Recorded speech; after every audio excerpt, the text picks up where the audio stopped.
కొంచెం వాల్యూమ్ పెంచుతారండి. కొంచెం. న్యూయార్క్ అనే మహానగరం ఉంది.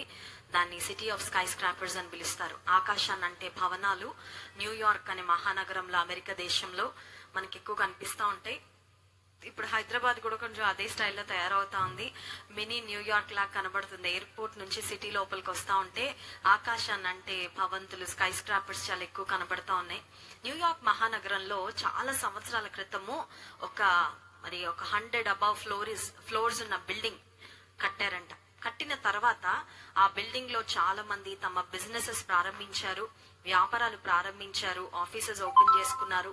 అందరూ చక్కగా ఆఫీసెస్ ఓపెన్ చేసుకొని పనులు ప్రారంభించుకున్న తర్వాత, ఆఫీసెస్ వర్క్ చేయడం స్టార్ట్ చేసిన తర్వాత ఆ బిల్డింగ్ లో ఒక పెద్ద కంప్లైంట్ వచ్చింది. ఏంటా కంప్లైంట్ అంటే, లిఫ్ట్ సరిగ్గా పనిచేయట్లేదు, లిఫ్ట్ చాలా టైం తీసుకుంటుంది. 100 అంతస్తులు చూడండి, ఎవరైనా ఎంప్లాయీస్ లేదంటే కంపెనీ యొక్క బిజినెస్ మెన్ క్రింద నుంచి 100th ఫ్లోర్ కి వెళ్ళాలంటే చాలా టైం వారికి లిఫ్ట్ లోనే వేస్ట్ అయిపోతుందని కంప్లైంట్ చేసి, చాలా మంది వ్యాపారాలు మేము ఇక్కడ నుంచి వేరే ప్రాంతానికి మూవ్ అయిపోతామండి, మాకు ఇక్కడ చాలా టైం వేస్ట్ అయిపోతా ఉంది, మాకు ఈ బిల్డింగ్ నచ్చింది కానీ లిఫ్ట్ ఫెసిలిటీ మాత్రం మాకు నచ్చట్లేదని చాలా మంది బిజినెస్ లు అక్కడ నుండి ఖాళీ చేసి వేరే బిల్డింగ్స్ కి మూవ్ అయిపోతా ఉన్నారు. ఆ సమయంలో ఆ బిల్డింగ్ కట్టిన వారు కొన్ని కోట్ల డాలర్లు వారు వెచ్చించి కట్టారు కాబట్టి వారందరూ ఆలోచన చేసి ఈ ప్రాబ్లం ఎట్లయినా ఫిక్స్ చేయాలి, దీనికి ఎలాగైనా మనం సొల్యూషన్ కనిపెట్టాలి అని వారు ఆలోచన చేసి వారు బ్రెయిన్ స్టార్మ్ చేశారు. సింపుల్ గా, ఈజీగా ఈ సమస్యను ఎలా పరిష్కరించాలి, ఏది ఆలోచించినా చాలా ఖర్చుతో కూడుకున్న మా సొల్యూషన్ గా అనిపిస్తా ఉంది, చాలా టైం టేకింగ్ గా అనిపిస్తా ఉంది. కానీ వారి మధ్యలో ఒక వ్యక్తికి చాలా మంచి ఐడియా వచ్చింది. ఆ ఐడియా చాలా సింపుల్ ఐడియా. ఒక్క రోజులో ఐడియా ఇంప్లిమెంట్ చేశాడు. కంప్లైంట్స్ అన్ని ఆగిపోయాయి. ఆ తెలివైన వ్యక్తి ఇంప్లిమెంట్ చేసిన ఐడియా ఏంటంటే, ఆ బిల్డింగ్ లో ఉన్న లిఫ్ట్ లోపలంతా అద్దాలు ఫిక్స్ చేసేసారనమాట. మిర్రర్స్ ఫిక్స్ చేసేసి ఆ లిఫ్ట్ బయట ప్రతి ఫ్లోర్ లో మిర్రర్స్ ఇన్స్టాల్ చేశారు.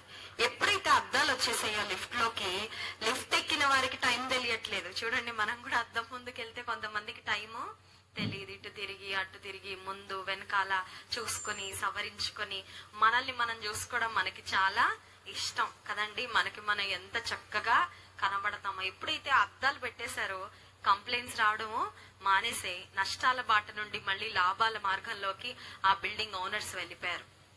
ఈ రాత్రికాల సమయంలో ఈ మీటింగ్ వచ్చేటప్పుడు అద్దం ముందు నేను చూసుకోకుండా వచ్చానండి అన్నవారు ఎవరైనా ఉన్నారా? ఎవరు? బహుశా ఓకే, ఒక సిస్టర్, ఒక brother. Maybe they are very confident. మేము అద్దం ముందు చూసుకోకపోయినా మేము బాగుంటాము అని కాన్ఫిడెన్స్ అన్నా ఉండొచ్చు. లేకపోతే ఎలా కనబడితే ఏంట్లే పెద్ద విషయం అది అని అన్నా వచ్చేసి ఉండొచ్చు. బట్ మిగతా వారందరం చాలా జాగ్రత్తగా రెడీ అయ్యాక బాగున్నామా లేదా అని చూసుకొని వచ్చాము. ఈ రాత్రికాల సమయంలో కూడా మనం ఒక అద్దం దగ్గరకు వచ్చామండి. ఆ అద్దము మన భౌతిక రూపాన్ని, మన బాహ్య స్వరూపాన్ని మనకు చూపించే అద్దం కాదు, కానీ మన అంతరంగాన్ని చూపించే అద్దము. ఆ అద్దమే దేవుని వాక్యము. ఈ వాక్యం దగ్గరకు వచ్చిన వారికి దేవుడు తమ నిజ స్థితిని చూపిస్తాడు. దేవుని గురించి ఎంత ఎక్కువగా మనం తెలుసుకుంటామో మన గురించి కూడా అంత ఎక్కువగా మనకు అర్థమవుతుంది. దేవుని వాక్యం దగ్గరికి రానంత వరకు మనకు అనిపిస్తుంది, I'm okay, I'm all right, I'm fine, I'm good, I'm excellent, అబ్బా నేను ఎంత బాగున్నాను, నేను ఇంకా మారాల్సింది ఏమీ లేదు, మారాల్సింది ఉంటే మా ఆయన గారు మారాలి, మా పిల్లలు మారాలి, మా అత్తగారు మారాలి, మా తోడికోడలు మారాలని దేవుని వాక్యం వద్దకు రాక ముందు we try to find fault with everyone around us. మన చుట్టూ ఉన్న వారిలో ఏదో ఒక లోపాలు మనం వెతుకుతూ, వారు మారాలండి, వీరు మారాలండి, నేను మాత్రం చాలా పర్ఫెక్ట్ అండి అన్నట్లు మన వ్యవహార శైలి, మన పద్ధతి విధానం ఉంటది. కానీ దేవుని వాక్యం దగ్గరకు వచ్చినప్పుడు the Bible will hurt us with the truth, but it will never comfort us with a lie అన్నాడు ఒక దైవజనుడు. దేవుని వాక్యం అంట నిజం చెప్పి, సత్యం చెప్పి మనల్ని కొన్నిసార్లు బాధ పెడుతుందేమో, కానీ అబద్ధం చెప్పి మనల్ని మభ్య పెట్టేది మాత్రం దేవుని వాక్యము కాదు. దేవుని వాక్యము మన అంతరంగ స్థితిని, మన నిజ స్వరూపాన్ని మనకు చూపిస్తుంది. ఎందుకంటే God wants us to become better, to become more like him every day. కారణం ఏంటంటే దేవుడు మనము దినదినానికి మార్పు చెందాలని, మంచి వ్యక్తులుగా మారాలని, ఆయన స్వారూప్యతలోనికి మారాలని దేవాది దేవుడు కోరుకుంటున్నారు. ఈ రాత్రికాల సమయంలో నా సందేశం యొక్క అంశం ఏంటంటే, I want to talk about 3 storms in the Bible. దేవుని వాక్యంలో నుండి, దేవుని గ్రంథంలో నుండి 3 తుఫాన్లను మీకు జ్ఞాపకం చేయాలని ఆశపడుతున్నాను. తుఫాన్లు అంటే ఎంతమందికి ఇష్టం అండి? పిల్లలకి ఇష్టమేమో, సెలవులు వస్తాయని.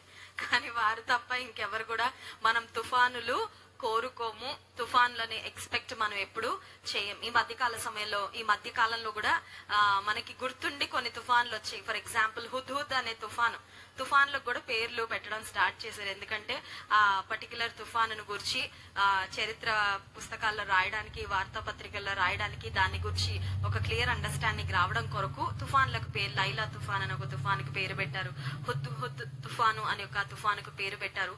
బైబిల్ గ్రంథంలో కూడా there were some storms that were mentioned in the Bible. దేవుని వాక్యాల్లో రాయబడినవి ఏవి కట్టుకథలు కాదండి. దేవుని వాక్యము, బైబిల్ గ్రంథము చరిత్ర. Bible is a historical book. దేవుని వాక్యము చరిత్ర గ్రంథము. బైబిల్ గ్రంథంలో రాయబడిన 3 తుఫానులను గురించి రాత్రికాల సమయంలో మనం ధ్యానం చేసుకొని నా సందేశాన్ని ముగించాలని ఆశపడుతున్నాను. మొట్టమొదటి తుఫాను యోనా గ్రంథం దగ్గరికి వెళ్దాం. ఇది మనందరికీ చాలా సుపరిచితమైన తుఫాను. ఒక దైవజనుడు ఎదుర్కొన్న తుఫాను తన జీవితంలో, at the unexpected or in his life, తన జీవితంలో అనుకోని సమయంలో, అనుకోని సందర్భంలో దైవజనుడు ఎదుర్కొన్న తుఫాను.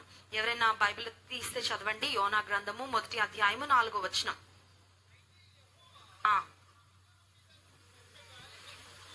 అయితే యెహోవా సముద్రము మీద పెద్ద గాలి పుట్టింపగా, సముద్రము మీద గొప్ప తుఫాను రేగి ఓడ బద్దలైపోవు గతి వచ్చెను. ఈ తుఫానుని ఎవరు పుట్టించారంటే దేవుడు పుట్టించాడు. God caused this Storm. ఈ తుఫానును దేవుడే పంపించారంట.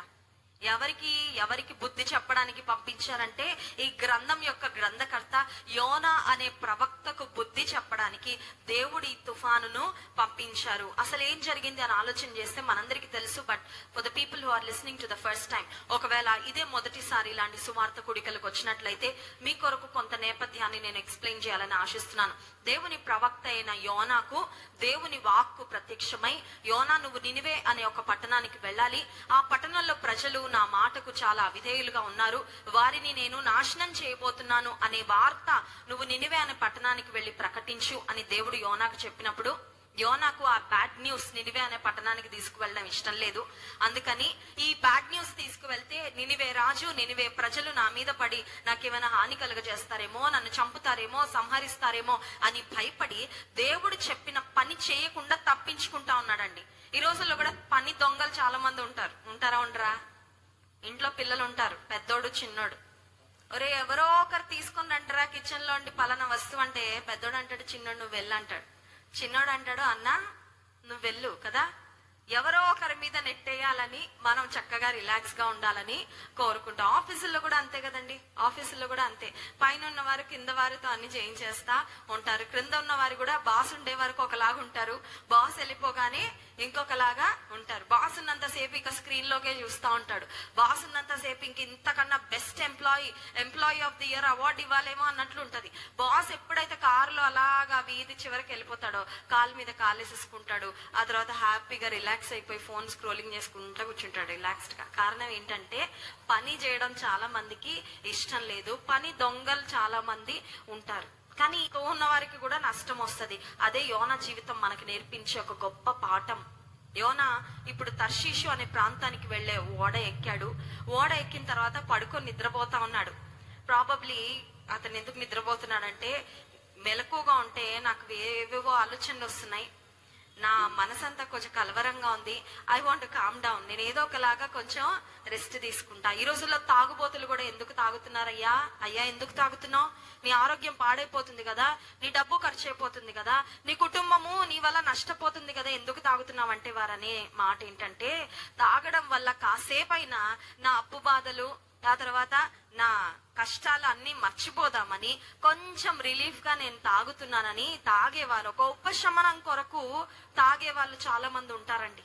యోనా జీవితంలో కూడా మనం గమనించినట్లయితే, యోనా హి was relaxing at the bottom of the ship. ఆ గొప్ప ఓడలో క్రింద వెళ్లి చక్కగా నిద్రపోతా ఉన్నాడు. God caused the Storm. దేవుడు ఒక తుఫానును పంపించినట్లుగా దేవుని వాక్యంలో మనం చూస్తున్నాం.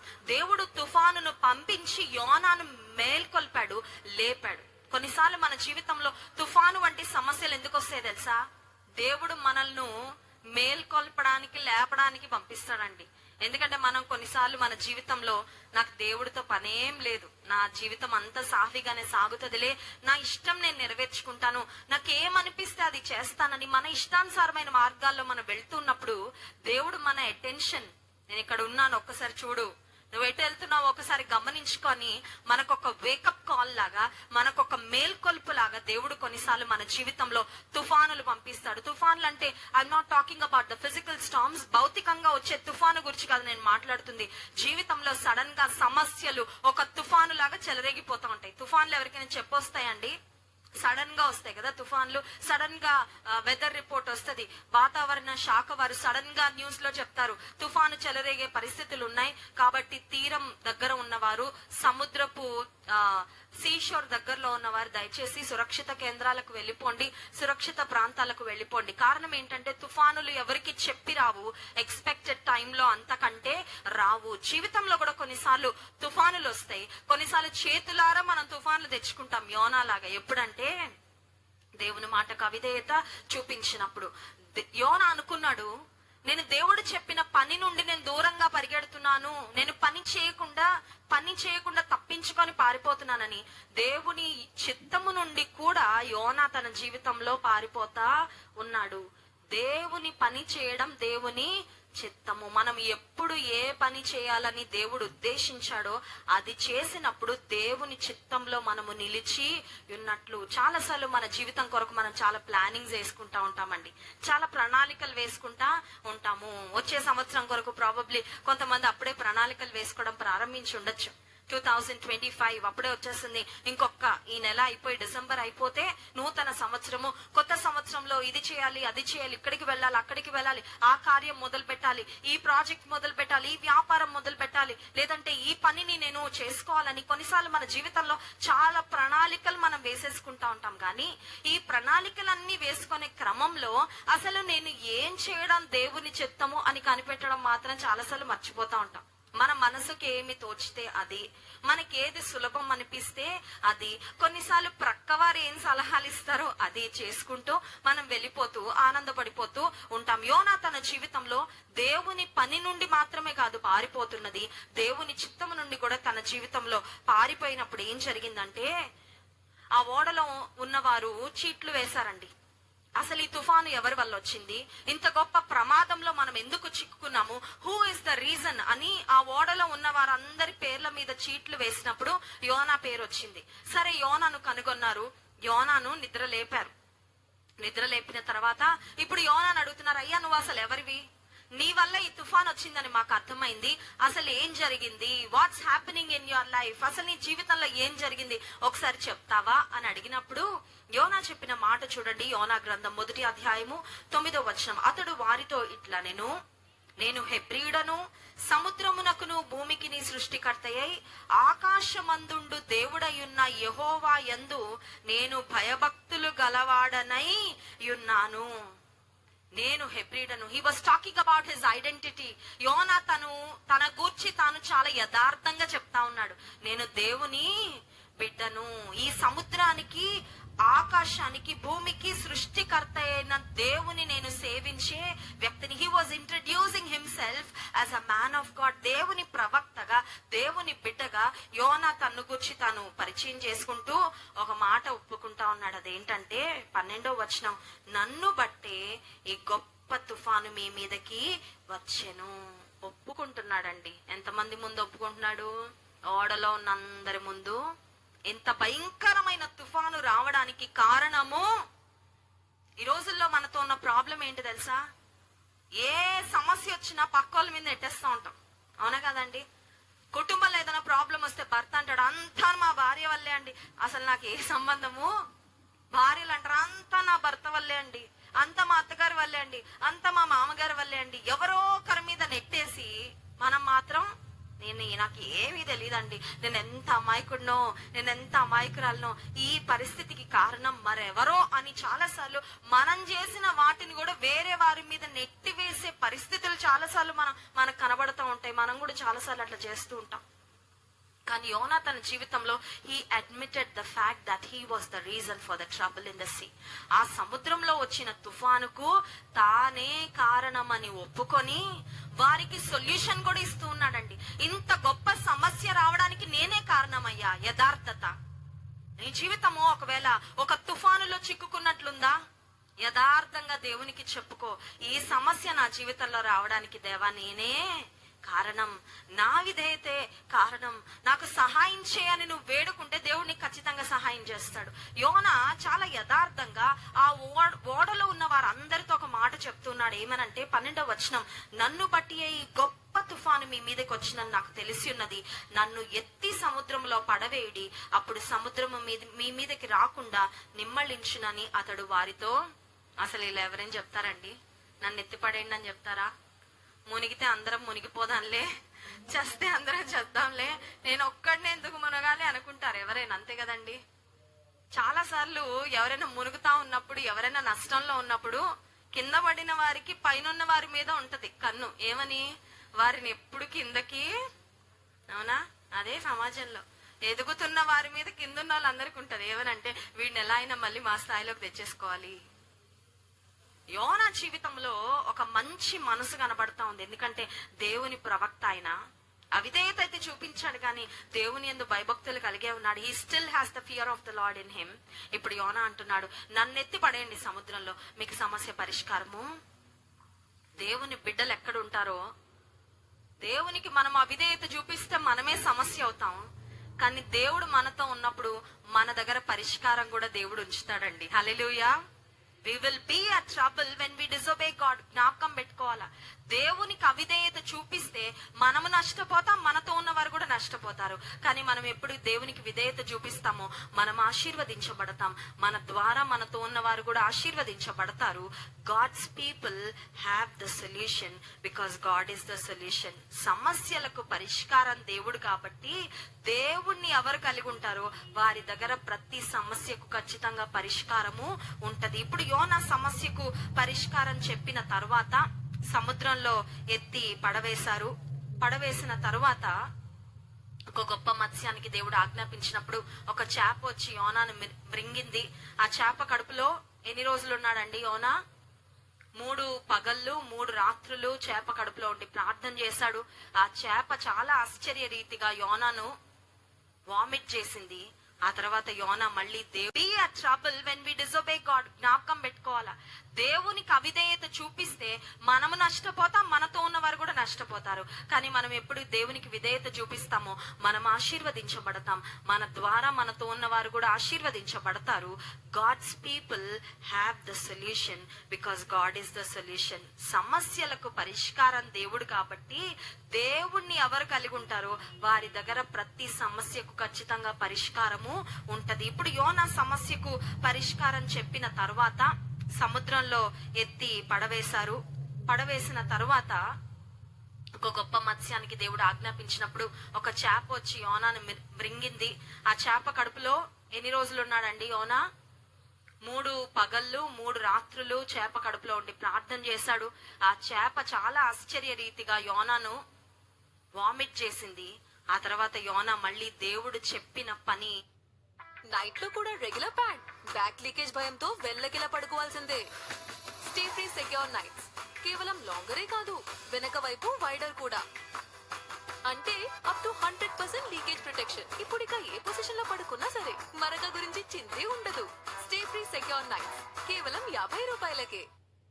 తిన్నగా వచ్చి యోనా జీవితం నుండి నేర్చుకోవాల్సింది ఏంటి తెలుసా? దేవుడు చెప్పిన పని చెప్పినట్టు చేసేస్తే ఏ సమస్య. చేప ముందు సముద్రంలోకి వెళ్ళి చేప కడుపులోకి వెళ్ళి 3 రోజులు ఉండి అన్ని బాధలు ఎందుకు వచ్చినాయండి? మాట. చాలాసార్లు తల్లిదండ్రులు అంటారు, వీడు మాట వినడండి, వీడు మాట వినకే అన్ని తెచ్చుకుంటున్నాడు. పిల్లల గురించి మనం అట్లా అంటున్నాం, కానీ మనం వింటున్నామా దేవుని మాట? దేవుడు కూడా మన గురించి అలాగే అనుకుంటు, మాట వినట్లేదు. ఈమె మాట వింటే ఎంత బాగుండు, ఈమె మాట వింటే ఇన్ని కష్టాలు రావు కదా, ఇతను మాట వింటే జీవితంలో ఇన్ని ప్రమాదాలు బారిన పడడు కదా.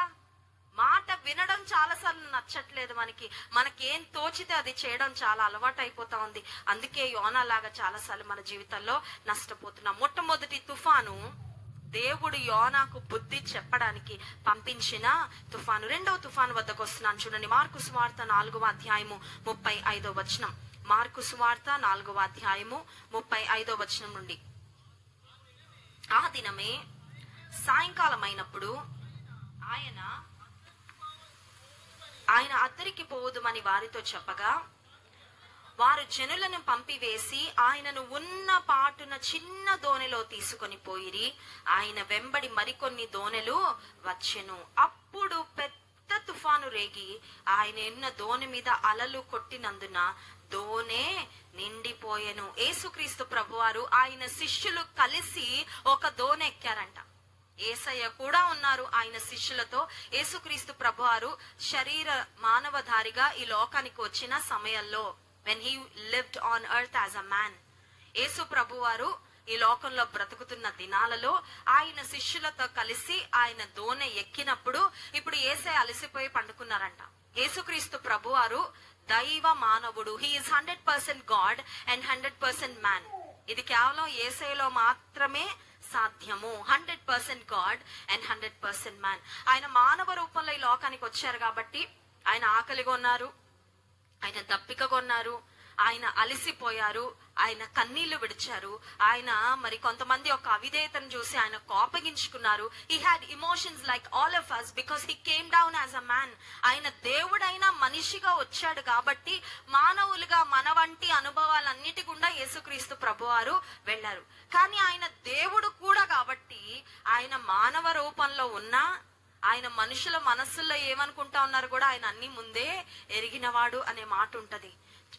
జరగబోయే విషయాలు కూడా ఆయన ముందుగానే మాట్లాడారు అనే మాట ఉంటది. ఆయన దేవుడు కాబట్టి మరణించిన వారిని కూడా ఆయన లేపారు. సో యేసుక్రీస్తు ప్రభువారి యొక్క మానవ కోణాన్ని ఈ లేఖన భాగంలో మనం చూడగలం. Jesus was tired and he was asleep.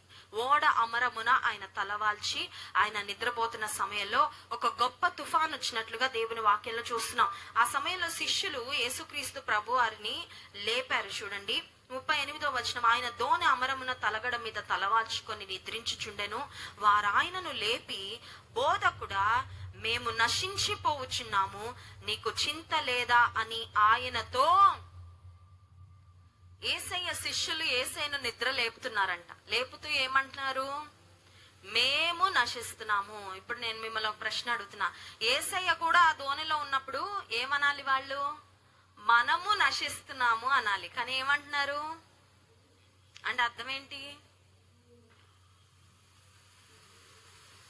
వాళ్ళు యేసయ్య వారితోనే ఉన్నారు అని వారు అంగీకరించలేని స్థితిలో, నీవు యేసయ్యను స్వంత రక్షకునికి అంగీకరించిన తర్వాత, నువ్వు రక్షణ పొందిన తర్వాత, దేవుని బిడ్డమైన తర్వాత, నీ జీవితంలో నీ వెళ్లే ప్రతి అనుభవంలో నీతో పాటు ఎవరుంటారు? మర్చిపోతాం చాలాసార్లు. ఇప్పుడు వీళ్ళు ఎట్లా మాట్లాడుతున్నారంటే యేసు ప్రభు ఎక్కడో ఉన్నట్లు, వీరింకెక్కడో ఉన్నట్లు, ఫోన్ లో మాట్లాడుతున్నట్లుంది వీళ్ళ మాటలు. అంతే కదండి. మేము నశించిపోతున్నాం అంటే యేసయ్య లేరా ప్రక్కనే? ఆ నాశనం ఏదో ఆయన మీద కూడా రావట్లేదా? యేసయ్య కూడా వారితో పాటు ఆ దోణిలో ఆ నీళ్లన్నీ ఆ దోణిలోకి వచ్చేస్తే యేసయ్య కూడా తడిగా అయిపోయినాయి బట్టలు. ఆ తుఫాన్ యొక్క ఆ ప్రెషర్ ఏంటో, ఆ విండ్ ఏంటో అదంతా యేసయ్య కూడా చూస్తానే అఫ్ కోర్స్ నిద్రపోతున్నారు. కానీ ఆయన కళ్ళు తెరిచిన తర్వాత ఆయనకు అదంతా తెలుస్తా ఉంది. ఆయన దైవ మానవుడు, ఆయన దేవుడు కూడా కాబట్టి ఆయనకు తెలుసు అక్కడ ఏం జరుగుతుందో. He knows every detail that was happening even though he was asleep. ఇప్పుడు శిష్యులు యేసుక్రీస్తు ప్రభుతో చెప్తున్న మాట ఏంటంటే మేము నశించిపోతున్నాము. ఇంకోటి ఏంటి నీకు చింత? బైబిల్లో ఒక మాట ఉంది, ఏంటో తెలుసా? ఆయన మిమ్మల్ని గురించి చింతించుచున్నాడు కనుక మీ చింత యావత్తు. కొంతమందికి చింతించడము ఇట్స్ అ ఫేవరెట్ థింగ్, చాలా ఇష్టమైన. ఉదయం లేవగానే ఏమన్నా చేస్తారో చేరగానే చింతించడం మొదలు పెడతారు.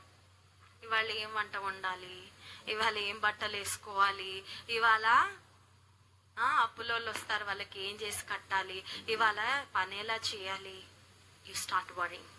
చాలా మందికి చింతించడం ఒక అలవాటు. కొంతమందికి చింతించడము ఇక జీవితంలో there's not even one day when they do not worry. ఎప్పుడు చింతిస్తూనే. కానీ ఒక మాట, ఒక శుభవార్త చెప్పమంటారా? నీ గురించి నా గురించి మనము చింతించిన దానికన్నా ఎక్కువగా ఎవరు చింతిస్తున్నారు? He's thinking about you and me. నీ గురించి నా గురించి మనం ఆలోచించుకున్న దానికన్నా ఎక్కువ ఆయన ఆలోచిస్తున్నాడు. దేవుని వాక్యం చెప్తుంది, మీ చింత యావత్తు ఆయన మీద. ఈ చింత ఎట్లా ఉంటదంటే ఒక లగేజ్ మోసినట్లండి. బరువులు సామాన్లు మోస్తూ ఉంటాం కదా మనం. స్టేషన్కి వెళ్ళినప్పుడు, బస్ స్టాండ్కి వెళ్ళినప్పుడు, ఫ్లైట్ ఎక్కడానికి వెళ్ళినప్పుడు మన లగేజ్ మనం పట్టుకొని మోస్తూ ఉంటాం కదా. కొన్నిసార్లు చింత మోసి మోసి మోసి మోసి ఆరోగ్యం పాడైపోతా ఉంటది, నెమ్మది ఉండదు, ముఖంలో చిరునవ్వు ఎగిరిపోతుంది. చింత ఎక్కువైపోయి ఏది కూడా సరిగ్గా చూసుకోలేరు కుటుంబాల్లో. చింత నీ జీవితాన్ని చాలా చిదిమేస్తా ఉంది, నీకు అర్థం కావట్లేదు. ఒకసారి ఒక ముసలావిడ ప్రయాణం చేస్తా ఉంది ట్రైన్లో. పాతకాలంలో ట్రంక్ పెట్టెలానే ఉండేవి. వెనకటి కాలం వాళ్ళకి తెలుసు, ఈ జనరేషన్ చిన్న పిల్లలకు తెలీదు ట్రంక్ పెట్టెలు అంటే. చాలా బరువుగా ఉంటాయి అవి, మెటల్తో చేసిన పెట్టెలు, చాలా స్ట్రాంగ్ ఉంటాయి. ఆ ముసలావిడ ఒక ట్రంక్ పెట్టేసుకొని ట్రైన్ ఎక్కిందంటండి. ట్రైన్ ఎక్కిన తర్వాత ఆ ట్రంక్ పెట్టి నెత్తి మీద పెట్టుకొని సీట్లో కూర్చుందంట. మీలాంటి వారు ఎవరో చూసి అన్నారంట, మా అమ్మగారు అంత బరువైన ట్రంక్ పెట్టి ఎందుకు తల మీద పెట్టుకుంటున్నారండి, ఆ క్రింద పెట్టండి, సీట్ క్రింద పెట్టండి, మళ్ళీ దిగేటప్పుడు తీసుకోండి అంటే మా అమ్మగారు అన్నదంట, నాయన నన్నే మోస్తుంది కదా నాయన ఈ ట్రైన్, మళ్ళీ ఈ ట్రంక్ పెట్టెని ఏం మోస్తుందని, ఈ ట్రంక్ పెట్టెని నేనే. నిన్ను మోస్తున్న దేవుడు నీ భారాలు కూడా మోస్తాడు. హల్లెలూయా. నిన్ను మోస్తున్న దేవుడు, నిన్ను భరిస్తున్న దేవుడు, నిన్ను రక్షించిన దేవుడు, నీ చింత యావత్తు ఆయన మీద వేయమని అడుగుతాను. నువ్వు మాత్రం నీ చింతలు నీ నెత్తి మీద పెట్టుకొని తిరుగుతున్నావు. రోజు రోజుకి ఎక్కువైపోతున్నాయి. ఎక్కువైతే తక్కువైతాయి అండి, ఎక్కువైతాయి. అవునా? Your worries are wearing you down. నిన్ను కిందకు అణిచేస్తా ఉన్నాయి, నువ్వు మాత్రం చింతలు వదిలిపెట్టలేకపోతున్నావు.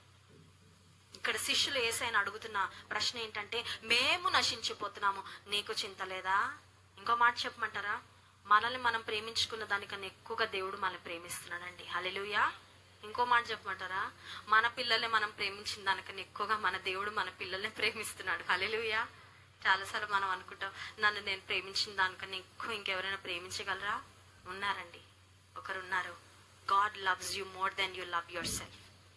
నిన్ను నువ్వు ప్రేమించుకున్న దానికన్నా ఎక్కువ నిన్ను ప్రేమిస్తున్నాడు. నీ గురించి నువ్వు ఆలోచించుకున్న దానికన్నా ఎక్కువగా నీ గురించి ఆలోచించే దేవుడు. నీ కుటుంబం గురించి, నిన్ను గురించి నువ్వు చింతించిన దానికన్నా ఎక్కువగా ఆయన మిమ్మును గూర్చి చింతించు. డోంట్ యు ఎవర్ థింక్ దేవుడు నన్ను పట్టించుకోవట్లేదు ఎప్పుడు అనుకోవద్దు. ఆయన నిన్ను గురించి, నన్ను గురించి ఎప్పుడు ఆలోచిస్తూనే ఉంటాడు. You and I are always on his mind. ఆయన మనసులో మనము. కొన్నిసార్లు మనం కొంతమందికి ఫోన్ చేసి అంటాం, మర్చిపోయారండి మమ్మల్ని అంటాం కదా. మనం బాగా ప్రేమించిన వారు, మనం బాగా హెల్ప్ చేసిన వారు, మనం బాగా క్లోజ్ అనుకున్న వారు మనకి కొంతకాలం నుంచి మనతో టచ్ లో లేకుండా, మనతో మాట్లాడకుండా ఉంటే బాధ కలుగుతుంది. ఏమనంటే, నన్ను అప్పుడే. మనుషులు మర్చిపోతారేమో గాని దేవుడు ఎప్పుడు మర్చిపోడు నిన్ను. ఎందుకంటే you are always in his thoughts and you are always on his mind. ఆయన మనసులో నువ్వు ఎప్పుడు ఉంటావు, అంతే. ఆయన మర్చిపోడు, ఆయన విడిచిపోడు. శిష్యులు యేసయ్యను అడుగుతున్న ప్రశ్న ఏంటంటే, మేము నశించిపోతున్నాము, నీకు చింత లేదా? అందుకు ఆయన లేచి గాలిని గద్దించి నిశ్శబ్దమై ఊరకుండుమని సముద్రముతో చెప్పగా గాలి అనగి మిక్కిలి నిమ్మలమాయెను. అప్పుడు ఆయన, మీరెందుకు భయపడుచున్నారు, మీరింకను నమ్మిక లేక? ముందు తుఫానును అణిచాడు ఒక్క మాటతో. Just one word from Jesus has changed the entire environment. ఒక్క మాట గొప్ప తుఫానును అణిచేసిందండి. నీ చుట్టూ నీ శత్రువులు రెచ్చిపోతా ఉన్నారు, నీకు విరోధంగా లేస్తున్నవారు, నీకు విరోధంగా పలుకుతున్నవారు, నీ సమస్యలు నీ చుట్టూ ఒక సుడిగుండంలా చుట్టుకున్నాయేమో. యేసయ్యను ఒక్కసారి వేడుకోను, నీ తుఫాను మధ్యలోకి యేసయ్యను ఒక్కసారి నువ్వు ఆహ్వానించు. అయ్యా, నువ్వు హ్యాండిల్ చేయదైనా situation is out of my hands. ఈ సమస్య, ఈ పరిస్థితి నా చేతులు దాటేసింది అయ్యా, నా వల్ల కావట్లేదు, నేను నశించిపోతానేమో అనిపిస్తా ఉంది, నాకు సహాయం చేయ. నువ్వు మొరపెట్టుకో దేవుని. ఒక్క మాటతో మొత్తం ఆయన ఏం చేస్తాడంటే నిమ్మళ పరుస్తాడు. అది దేవుని యొక్క గొప్ప శక్తి. హల్లెలూయా. అది చూసి ఆశ్చర్యపోవాలి తప్ప ఎలా జరుగుతుంది అంటే మనకు అనవసరం, అది ఆయన చేస్తాడంతే. హల్లెలూయా. ఇప్పుడు యేసుక్రీస్తు ప్రభువారు వారిని అడిగిన ప్రశ్న ఏంటంటే, మీరింకను నమ్మిక లేక ఉన్నారా? మీకు ఇంకా నమ్మకం లేదయ్యా, నేను మీతోనే ఉన్నాను, ఇంత తుఫాన్ వస్తే మేము నశించిపోతున్నాం, నీకు చింత లేదని అడుగుతున్నాను. మీకు నా మీద నమ్మకము లేదా? లేదా మీకు నమ్మకం? యేసుక్రీస్తు ప్రభువారితో ఉన్న శిష్యులు, they have witnessed almost every miracle that Jesus performed first hand. యేసయ్య యొక్క అద్భుతాలు కన్నుల ముందే చూసారండి. ఎన్ని చూసారు? చాలా చూసారు. ఎందుకంటే యేసయ్య చేసిన అద్భుతాలన్నీ రికార్డ్ చేయబడలేదు. అవన్నీ రికార్డ్ చేసుంటే పరిశుద్ధ గ్రంథము, బైబిల్ గ్రంథం మనం మోయగలిగినంత చిన్న పుస్తకంగా ఉండేది కాదు. It would be so huge that we cannot even carry. మనం మోయలేనంత పెద్ద గ్రంథం అయిపోయింది. ఇప్పుడు యేసయ్య చేసిన అద్భుత కార్యాలన్నీ కన్నులారా చూశారు వీళ్ళు శిష్యులు. ఒకటి కాదు, రెండు కాదు. ఇన్ని అద్భుతాలు చూశాక విశ్వాసం ఇంకా పెరగలేదంటే యేసయ్య అందుకే వారిని అడుగుతున్నారు, మీకు ఇంకా నమ్మిక లేదా? చాలా రోజుల తర్వాత మా బావ ఇంటికి వస్తున్నాడు. హాయ్ హాయ్ బావా. ఎలా ఉన్నావు? సూపర్. ఏంటే నీ రూమ్ లో బట్టలు తప్ప మేకప్ ప్రొడక్ట్స్ కనిపించడం లేదు? నేను మేకప్ ప్రొడక్ట్స్ వాడిని కదా బావా. మా బావతో చాలా బాగా ఎంజాయ్ చేయబోతున్నాను. ఫస్ట్ అయితే హ్యాపీగా ఫుడ్ తిని మంచి మూవీ చూసి చిన్న ఫోటో షూట్ తీసుకున్నా. నా ఫోటోస్ పిచ్ ని పాపం తట్టుకోలేకపోయాడు. ఆ తర్వాత హ్యాపీగా షాపింగ్ వెళ్ళి బావని డ్రాప్ చేసి వచ్చేసరికి నైట్ అయిపోయింది. సో యాజ్ యూజువల్ గా నా night time skin care routine చేసుకుంటున్నాను. డే టైం తో పాటు నైట్ టైం స్కిన్ కేర్ చేసుకోవడం కూడా చాలా ఇంపార్టెంట్. అలానే ఏ స్కిన్ రిపేర్ నైట్ మాస్క్ వేసుకుందామన్నా ఈ ప్రొడక్ట్స్ అన్ని చాలా ఎక్స్పెన్సివ్ గా ఉన్నాయి. సో నేనైతే దీనికి ఆల్టర్నేట్ గా గుడ్ వైబ్స్ వారి tea and glow night cream ని యూస్ చేస్తున్నాను. నా స్కిన్ కి ఒక హెల్దీ అండ్ రేడియంట్ గ్లో కోసం ఈ క్రీమ్ ని యూస్ చేస్తున్నాను. ఇది మన స్కిన్ ని రీయూటిలైజ్ చేసి యూత్ఫుల్ రేడియంట్ గ్లో ని ఇస్తుంది. ఇది చాలా లైట్ గా ఉంటుంది, మన స్కిన్ లో ఈజీగా అబ్జర్వ్ అయిపోతుంది. So up and de tan glow night cream మన ఫేస్ పై ఉన్న యాక్ని మార్క్స్ అండ్ రింకిల్స్ ని తగ్గించి 7 days లోనే కంప్లీట్ ట్యాన్ ని రిమూవ్ చేస్తుంది. ఈ ప్రొడక్ట్ లింక్ కింద ట్యాగ్ చేశాను అండ్ పర్పుల్ యాప్ లో కూడా అవైలబుల్ లో ఉంది. Go and check now. నీ జీవితంలో దేవుడు ఇంతవరకు చేసిన అద్భుతాలు ఎన్నో నువ్వు చూసావు. ఎంతో మంది జీవితంలో దేవుడు చేసిన అద్భుతాల గురించి ఎన్నో వింటున్నావు, ఎన్నో చూస్తున్నావు. కానీ నీ దగ్గరకు వచ్చేసరికి నీకు ఒక తుఫాను రాగానే, నీ జీవితంలో సమస్యల వలయంలో నువ్వు చిక్కుకోగానే నువ్వు కూడా శిష్యుల్లాగా అడుగుతున్నావు, మేము నశించిపోతున్నాము, నీకు చింత లేదా? ఉంది. God has great concern over your life.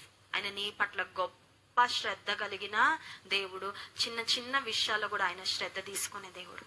హల్లెలూయా. కొన్నిసార్లు చిన్న విషయాలు పట్టించుకోమండి. మన తల వెంట్రుకలు కూడా ఆయన లెక్కించాడంట. తల వెంట్రుకలు.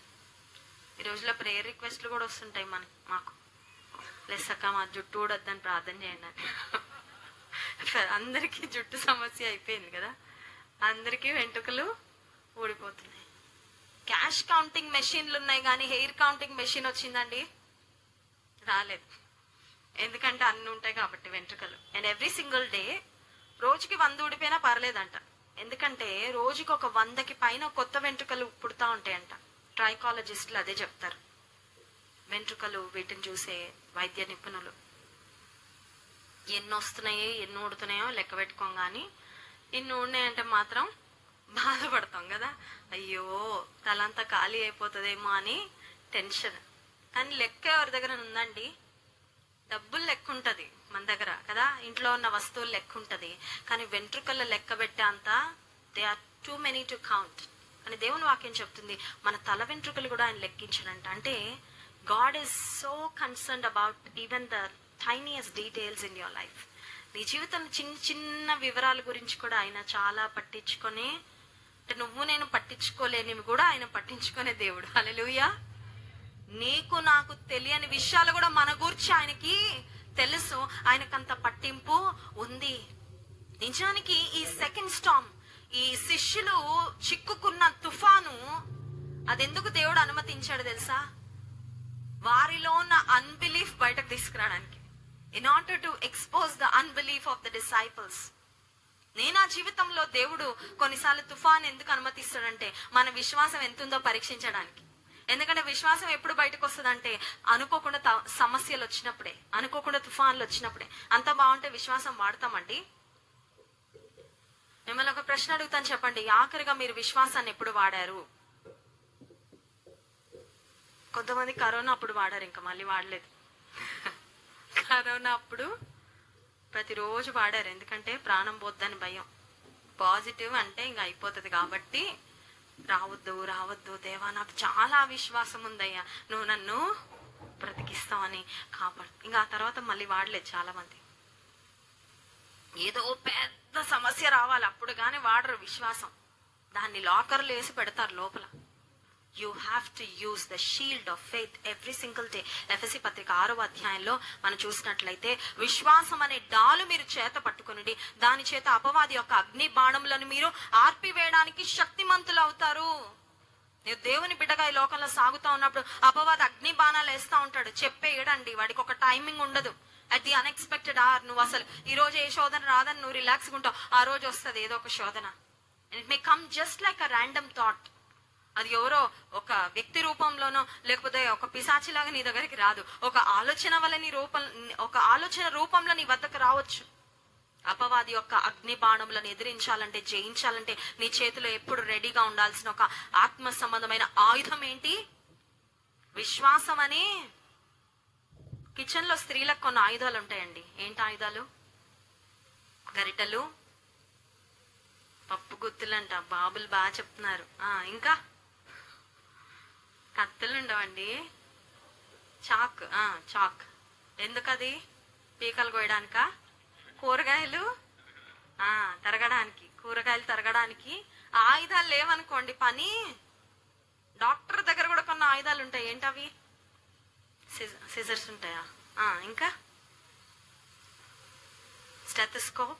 ఇంకా సర్జరీ చేసేటప్పుడు రకరకాల ఇన్స్ట్రుమెంట్స్ ఉంటాయి, నైఫ్స్ ఉంటాయి, షార్ప్ ఐటమ్స్ ఉంటాయి, చాలా ఉంటాయి.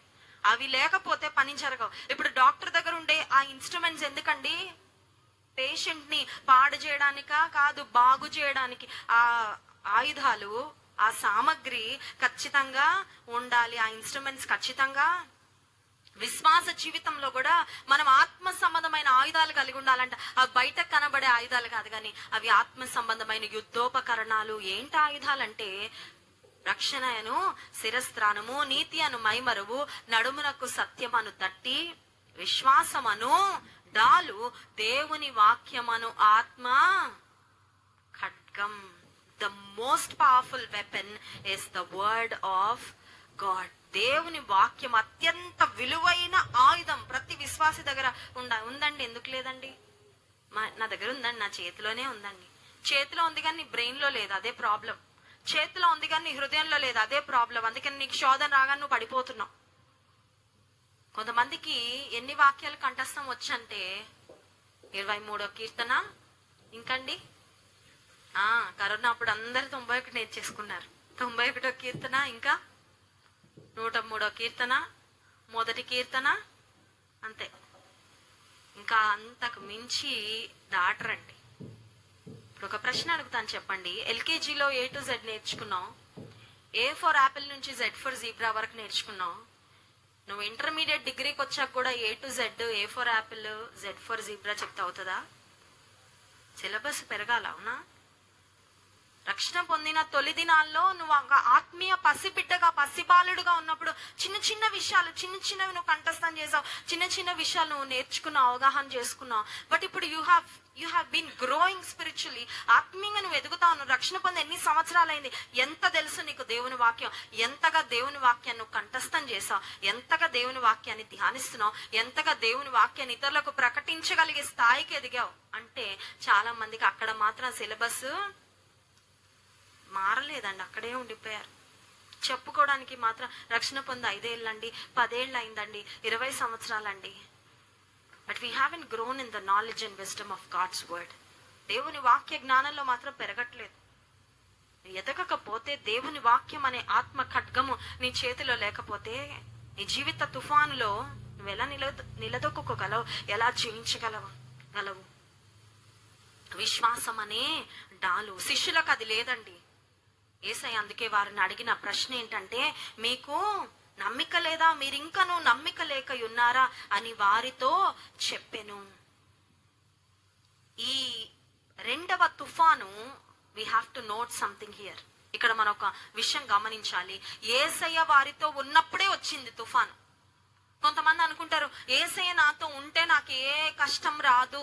No, that is not right, that is not right understanding. అది సరైన అవగాహన కాదు.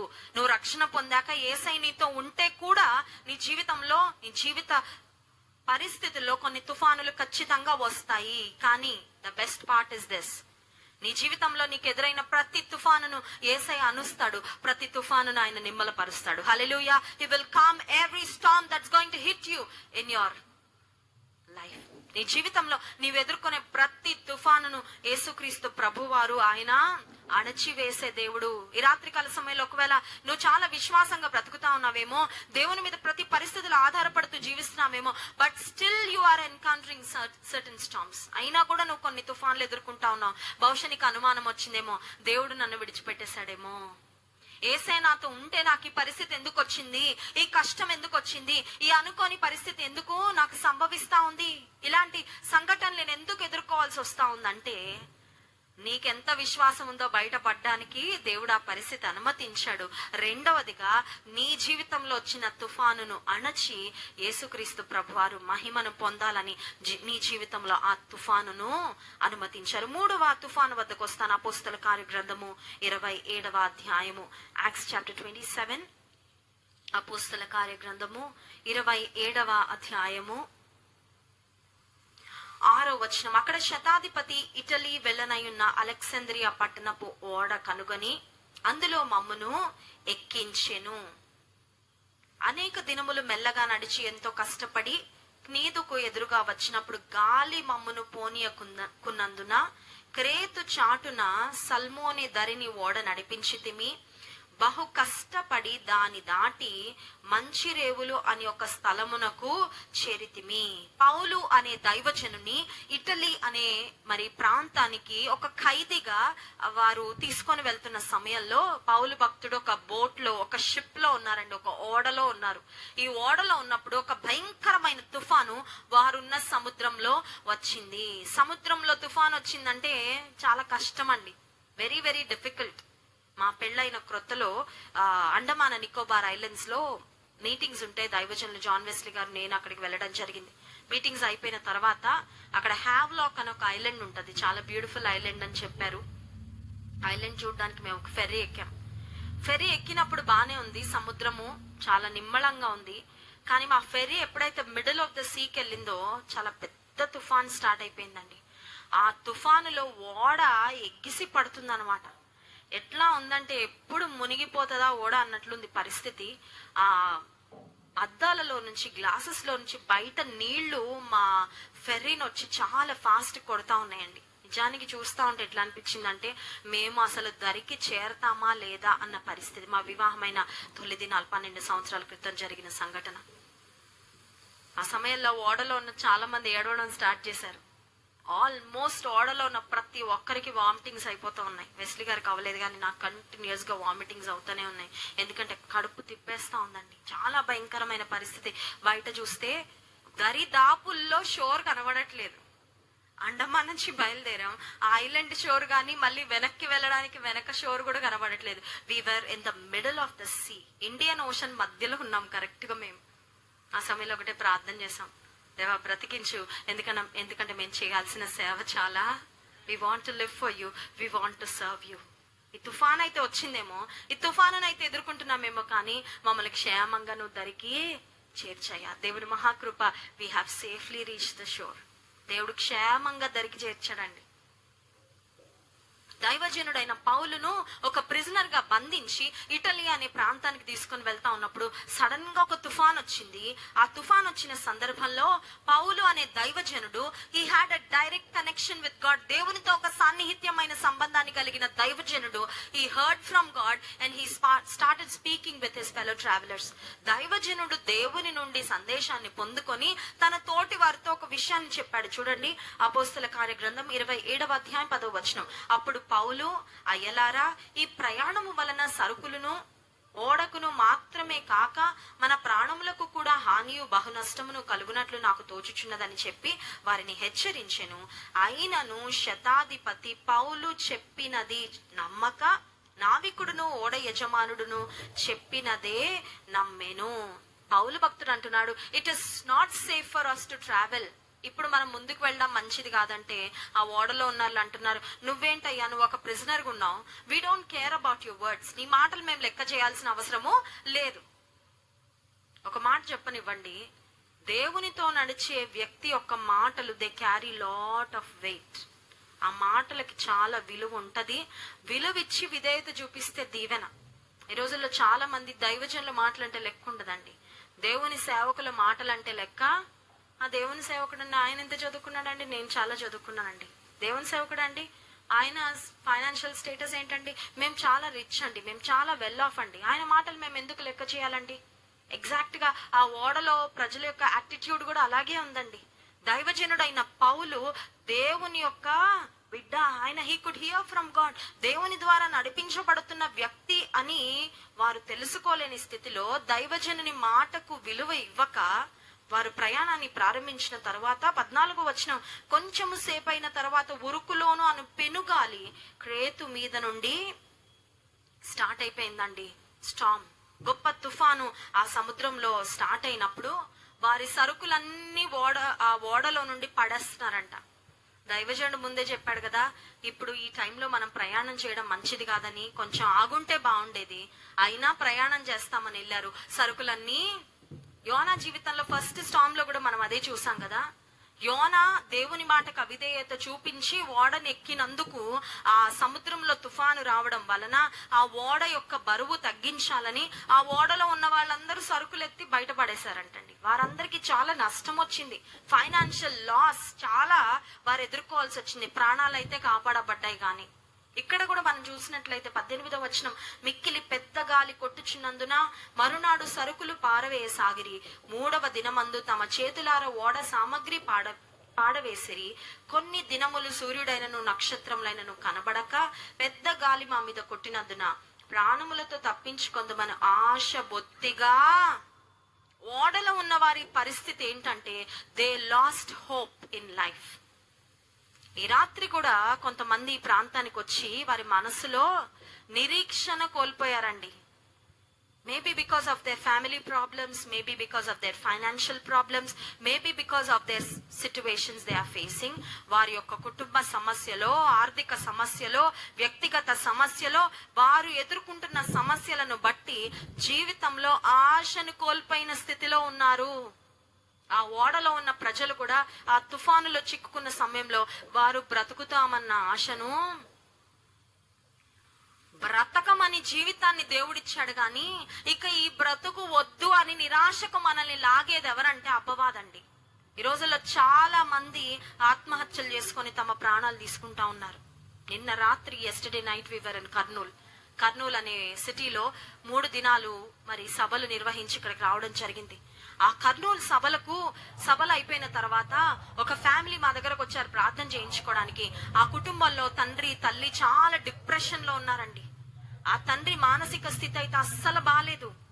ఆ తల్లి చెప్తా ఉంది, కొన్ని నెలల క్రితము 25 ఇయర్స్ యంగ్ బాయ్, మా కొడుకండి 25 సంవత్సరాల యవనస్తుడు ఆత్మహత్య చేసుకొని చనిపోయాడు. అప్పటి వరకు బాగున్నాడు, ఫోటో చూపించండి ఎంత చక్కగా ఉన్నాడు ఆ అబ్బాయి, చాలా హ్యాండ్సమ్ గా ఉన్నాడు.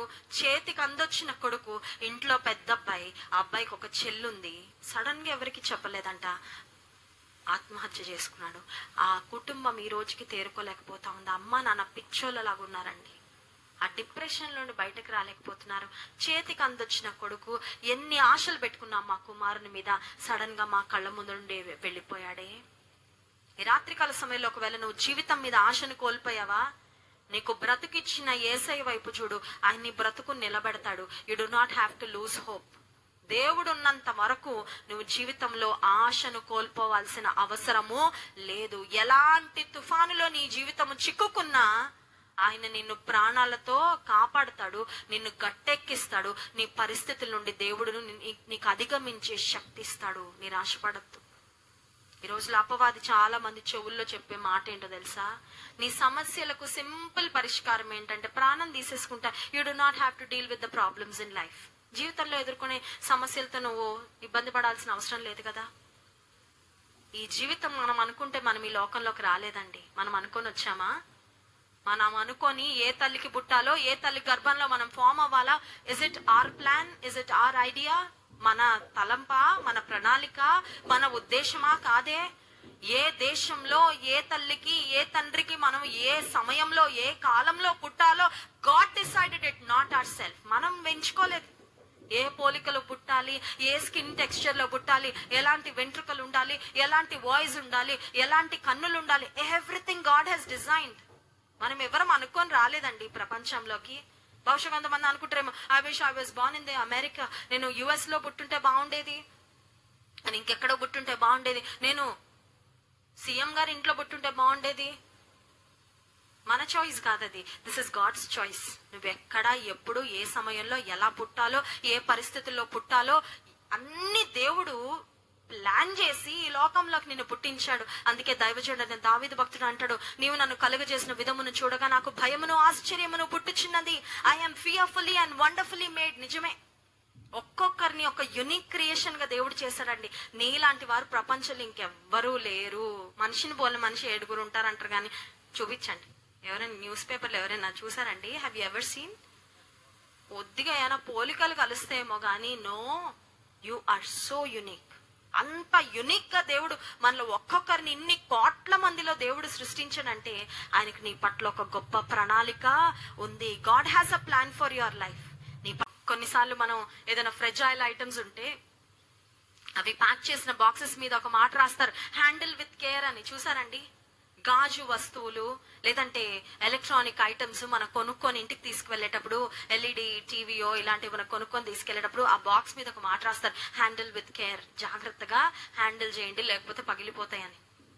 ఒక మాట చెప్పమంటారా? నీ జీవితంలో ఎంత పెద్ద సమస్య వచ్చినా you can handle with prayer. హల్లెలూయా. ప్రార్థనతో హ్యాండిల్ చేసేయచ్చు. ఎందుకంటే నువ్వు ప్రార్థన చేస్తే God will come and take over. దేవుడు అంటాడు, నువ్వు కొద్దిగా పక్కన ఉండు, నేను చూసుకుంటా. నాకు అప్పచెప్పంతే, నా సహాయాన్ని అడగంతే, నన్ను ఆశ్రయించంతే, నా మీద ఆధారపడంతే, నేను చూసుకుంటా. I will solve your problems. నీకు నెమ్మది ఇస్తా, నేను నీకు ఆనందం ఇస్తా, నీకు విజయం ఇస్తా, నీకు విడుదల ఇస్తా. అయితే ఈనాటి కాలంలో ఎక్కువగా చాలా మంది ఏ శోధనకు గురవుతున్నారంటే, ప్రాణం తీసేసుకుంటే పరిష్కారము. మాట చెప్పమంటారా? ఈ భూమి మీద ఉన్న సమస్యలు నువ్వు ఎదుర్కోలేక ప్రాణం తీసుకుంటున్నావు, కానీ నిత్య నరకాగ్నిలో యుగ యుగాలు కాలడానికి నువ్వు వెళ్తున్నావు. నీకు అర్థమవట్లా, అది ఇంకా భయంకరమైన నరకం. ఇక్కడ కొన్ని రోజులే, ఆ సమస్య తీరే వరకు నీకు కొంచెం ఇబ్బందిగా ఉంటదేమో కానీ, but after that you'll be fine. జీవితాన్ని ఇచ్చిన దేవుణ్ణి ప్రక్కన పెట్టి మన స్వంతగా మన ప్రాణాన్ని మనం తీసుకుంటే, దేవుడు లేని నిత్య నరకాగ్నిలో యుగ యుగాలు మనం ఆ నరకంలో కాలాల. అలాంటి తలంపులు ఎన్నడూ కూడా నీకు రానివ్వకు.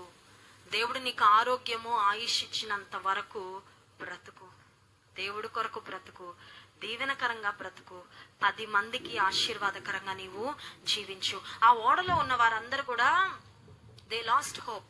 ప్రాణాలు ఇక పోతాయి అనుకున్నారంట. ఆ సమయంలో దైవజనుడైన పౌలు మాట్లాడుతున్నాడు. చూడండి, అపోస్తల కార్యగ్రంథం 27వ అధ్యాయము 22వ వచనం. ఇప్పుడైనా నువ్వు ధైర్యము తెచ్చుకొనుడని మిమ్మల్ని వేడుకొనుచున్నాను. ఓడకే గాని మీలో ఎవని ప్రాణమునకును హాని కలుగదు.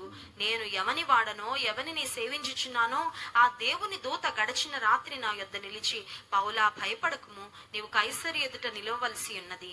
ఇదిగో నీతో కూడా ఓడలో పోవుచున్న వారిని అందరినీ దేవుడు నీకు అనుగ్రహించున్నాడని నాతో చెప్పెను. కాబట్టి అయ్యలారా ధైర్యము. The man of God had words of hope. అందరు అంటున్నారు చచ్చిపోతాం, ఇంకా అయిపోయింది, this is the last day, ఇక జీవితానికి ఇదే ముగింపు అని ఓడలో ఉన్న వారందరూ మాట్లాడుతూ ఉంటే, దైవజనుడైన పౌలు ఒక్కడే he was speaking just the opposite. నిరీక్షణతో కూడిన మాటలు, ధైర్యంతో కూడిన మాటలు మాట్లాడుతూ అంటున్నాడు, ధైర్యం తెచ్చుకోండి. నాకు దేవుని దూత కనబడి చెప్పిన మాట ఏంటంటే, మన వస్తువులు పోతాయేమో గాని మనందరం బ్రతుకుతాము. ఎందుకంటే నేను ఇంకా చేయవలసిన పనులు చాలా ఉన్నాయి. దేవునికి ప్రణాళిక ఉంది. దేవుడు ఎవరిని కూడా ఇక్కడ మరణించనివ్వడు. ఒక మాట చెప్పమంటారా?